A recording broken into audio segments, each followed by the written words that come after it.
আমার নাম মোহাম্মদ নৌশাদ, আমি এইচএসসি 24 পেজের একজন শিক্ষার্থী। আমার প্রশ্ন হচ্ছে যে আমাদের সবসময় ছোটোবেলা থেকে বলা হতো education is the backbone of a nation, শিক্ষাই জাতির মেরুদণ্ড।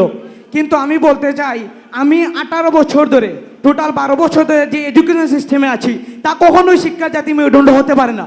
আপনি দেখেন একটা জিনিস যে প্রত্যেকটা সময় আমাদের ইসলামের প্রত্যেকটা থিওরি নিয়ে এত কনফিউশন কেন?